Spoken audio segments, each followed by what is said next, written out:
नमस्कार,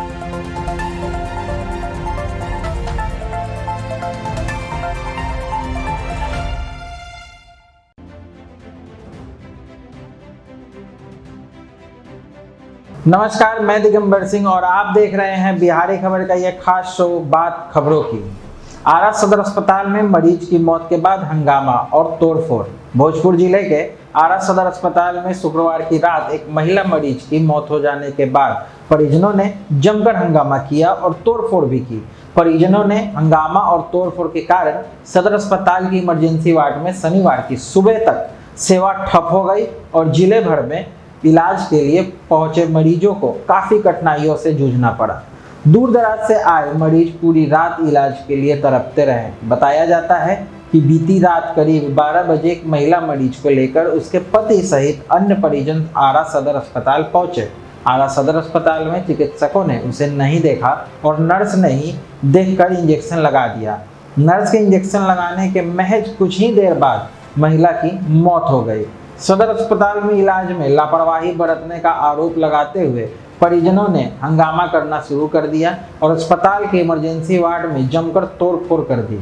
इससे चिकित्सक और नर्स इमरजेंसी वार्ड से भाग खड़े हुए और नतीजा ये हुआ कि पूरी रात इमरजेंसी सेवा ठप हो गई। शनिवार की सुबह तक इमरजेंसी वार्ड में मरीज इलाज के लिए भाग दौड़ करते रहे, लेकिन चिकित्सक और स्वास्थ्यकर्मी वहां मौजूद ही नहीं थे। बाद में अस्पताल प्रबंधन के हस्तक्षेप के बाद मामला शांत हुआ, तब इमरजेंसी वार्ड की सेवा शुरू की जा सकी। सुरक्षा व्यवस्था के बीच इमरजेंसी वार्ड में रात भर अस्पताल में भटकने वाले मरीजों का इलाज शुरू हुआ है और फिलहाल मरीजों को बड़ी राहत मिली है।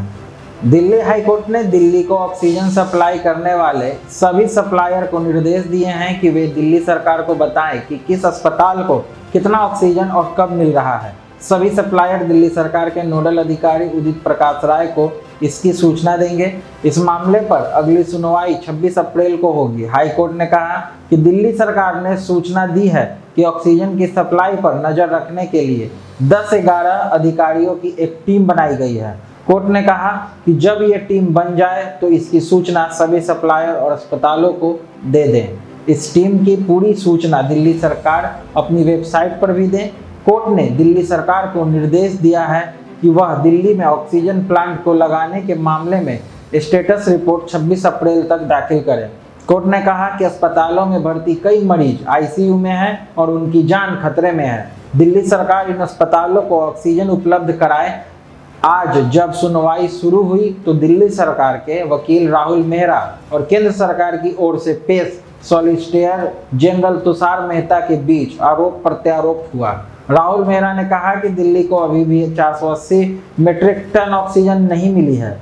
इस पर तुषार मेहता ने कहा कि ऐसी स्थिति दिल्ली सरकार की अक्षमता की वजह से हुई है। पंजाब से मिली हार के बाद बोले रोहित, टीम की बल्लेबाजी में कमी। इंडियन प्रीमियर लीग आईपीएल 2021 के 17वें मैच में पंजाब किंग्स के खिलाफ मिली 9 विकेट से करारी शिकस्त से निराश मुंबई इंडियंस के कप्तान रोहित शर्मा ने माना कि उनकी ताकतवर बल्लेबाजी में कुछ कमी है। मुंबई इंडियंस के बल्लेबाजों ने अभी तक अपनी क्षमता के अनुरूप नहीं खेला है। रोहित ने मैच के बाद कहा कि हमारे बल्लेबाजी में कुछ कमी है। हम 20 ओवरों तक जिस अंदाज में बल्लेबाजी करना चाहते हैं वैसा नहीं कर पा रहे हैं। मुंबई ने पंजाब के खिलाफ 9 विकेट पर 131 रन ही बनाए, जिसका पंजाब ने आराम से पीछा किया। चेपक की विकेट काफ़ी धीमी है, लेकिन रोहित को लगता है कि उनकी टीम ने 20 से 30 रन कम बनाए। रोहित ने कहा, मुझे अभी भी लगता है कि चेन्नई के पिच पर बल्लेबाजी करना बुरा नहीं है। उत्तराखंड के ग्लेशियर टूटने के बाद युद्ध स्तर पर राहत कार्य जारी, 291 लोग बचाए गए। चमोली जिले की भारत चीन सीमा के नीति घाटी सुमना के पास ग्लेशियर टूटने से नुकसान की फिलहाल कोई खबर तो नहीं आई है, लेकिन ग्लेशियर टूटने के बाद वहां फंसे 291 लोगों को अब तक बचाया गया है। मुख्यमंत्री तीरथ सिंह रावत ने बताया कि देर रात ग्लेशियर टूटने की घटना पर गृह मंत्री अमित शाह ने तुरंत संज्ञान लिया और मदद का आश्वासन दिया है। मुख्यमंत्री की ओर से रात में सोशल मीडिया के जरिए बताया गया कि घटना को लेकर अलर्ट जारी कर दिया गया है। जोशीमठ में लगभग 94 किलोमीटर आगे सुमना 2 में क्यू गार्ड वैली के निकट यह ग्लेशियर टूटा है। हालांकि इस घटना में कितने लोगों को बचाया गया है उसकी आधिकारिक पुष्टि नहीं हुई है। ग्लेशियर टूटने की वजह से बीआरओ के 2 लेबर कैंप इसकी चपेट में आए थे। कैंप में रह रहे लोगों को सुरक्षित निकाल लिया गया है। घटना से करीब 3 किलोमीटर की दूरी पर आर्मी कैंप है जो पूरी तरह से सुरक्षित है। घटना के तुरंत बाद ही सेना ने रेस्क्यू अभियान शुरू कर दिया था। बचाव व राहत कार्य जारी है। बताया जा रहा है कि क्षेत्र में 3 दिनों से बेहद खराब मौसम बना हुआ है। राज्यों और केंद्र शासित प्रदेशों को मुफ्त में वैक्सीन देगी केंद्र सरकार।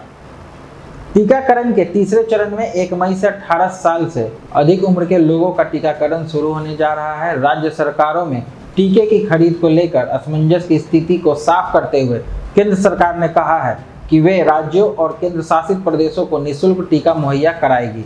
केंद्रीय स्वास्थ्य मंत्रालय के मुताबिक भारत सरकार 150 रुपये प्रति खुराक की दर पर दोनों स्वदेशी वैक्सीन खरीदेगी और राज्यों को पूरी तरह निःशुल्क देगी। स्वास्थ्य मंत्रालय ने स्पष्ट किया है कि 18 साल से अधिक उम्र के लोगों का पंजीकरण 28 अप्रैल से शुरू होगा। लोग कोविन ऐप और आरोग्य सेतु ऐप पर पंजीकरण करवा सकते हैं। उल्लेखनीय है कि उदारीकृत मूल्य निर्धारण और त्वरित राष्ट्रीय कोरोना टीकाकरण रणनीति के तहत 1 मई से निजी कोरोना टीकाकरण केंद्र सीधे उत्पादन कार्यकर्ताओं से टीका खरीद कर सकेंगे। कोविशील्ड बनाने वाले सीरम इंस्टीट्यूट ने राज्यों के लिए 400 रुपये और निजी अस्पतालों के लिए 600 रुपये प्रति डोज की कीमत तय की थी। आगे की और खास खबरों के लिए हमसे जुड़े रहें।